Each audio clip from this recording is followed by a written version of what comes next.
Joining us right now is EU expert Piotr Kaczyński from the Geremek Foundation. Hello, sir, and welcome to TVP World. Good morning. So, the European Parliament election is coming up, and for the audience at home who's thinking about voting or still contemplating whether they should turn out, what are the most important things that you would point to that we will need to know?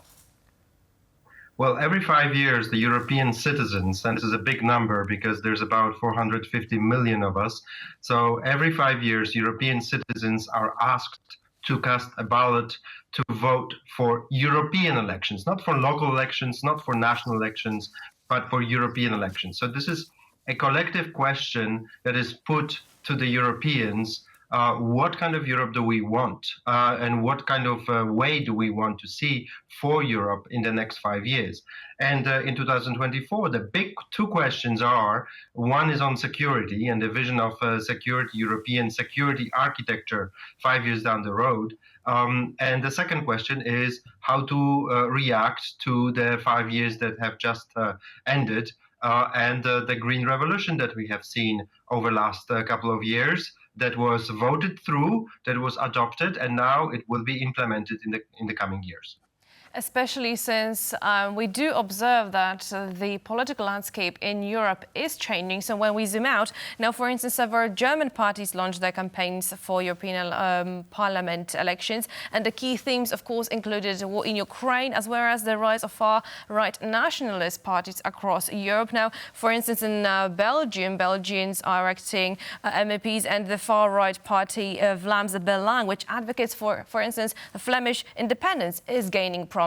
So having that in mind, what do you think, how does the rise of far-right parties across Europe impact the dynamics of European Parliament elections? This is a major threat. I actually disagree with your previous guest, Mr. Zdechowski, when he said that there is a process of normalization of a far-right or extreme politicians once they come to the European Parliament. What we have seen over previous years is that some members do normalize, but big numbers do not normalize. And the threat is that the next European Parliament may indeed have something called the Rome Coalition, a coalition of parties belonging to identity and democracy, to the European conservatives and reformists, and the EPP. So if the three political groups in the next European Parliament have a clear majority of votes, this would constitute a major shift to a much conservative nationalist perspective and voice coming out of the European Parliament. Whether this materializes or not, I'm not so sure. We go into the elections coming on, starting on Thursday, finishing on Sunday, with polls which suggest that the center will hold. The Social Democrats, the European People's Party, together, they tend to maintain their support. Of course, the media are paying a lot of attention to, as you mentioned, the rise of far-right in places like Belgium, or the recent change or upcoming change of government in the Netherlands. But at the same time, we have a massive increase of support for the CDU and CSU in Germany, rather than the support for AfD.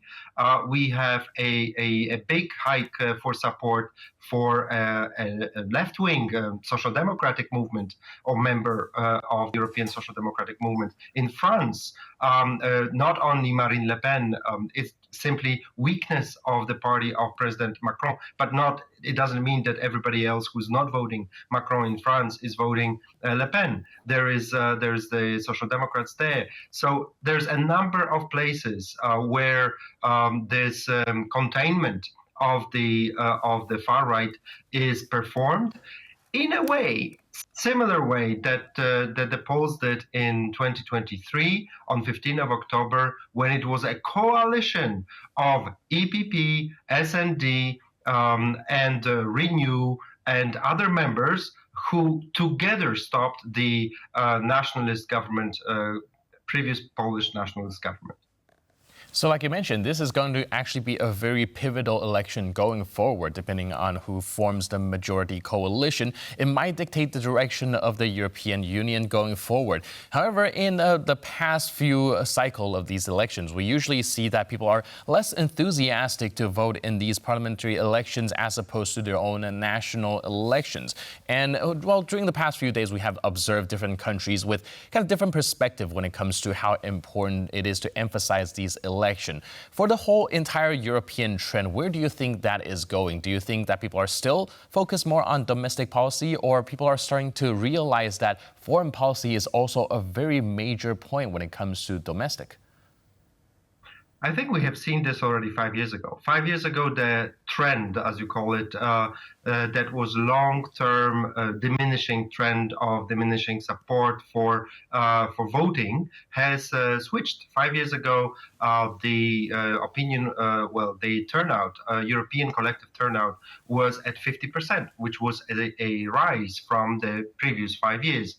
So I hope that right now in 2024, we see another rise from the 50% we have seen last time, 5 years ago, which is possible because in places like Slovakia, which is historically lowest turnout, right now there's big reasons to vote in the European elections post dramatic developments against the prime minister in this country. But not only in Slovakia, in a lot of other countries. 5 years ago, Europeans' main theme to vote was green. This is where I agree with Mr. Zdechowski, where he said that there was a major green revolution going on in the European Union, but it was a consequence of European votes. The support for the green parties has risen massively in many countries, not in every country, not in Poland, for example, but in many countries it has. Then the mainstream parties campaigned on green issues, including climate change. Climate change is a major threat and a major issue for many Europeans. And addressing this issue of climate change is still a major concern. Then what unites today in 2024 a lot of Europeans is the security situation.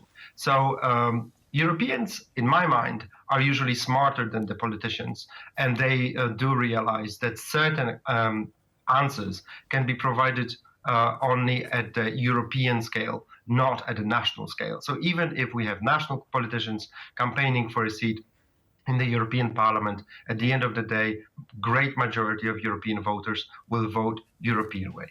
And let's hope it stays this way. Thank you so much, Piotr Kaczyński, for joining us and providing your insights. Thank you very much.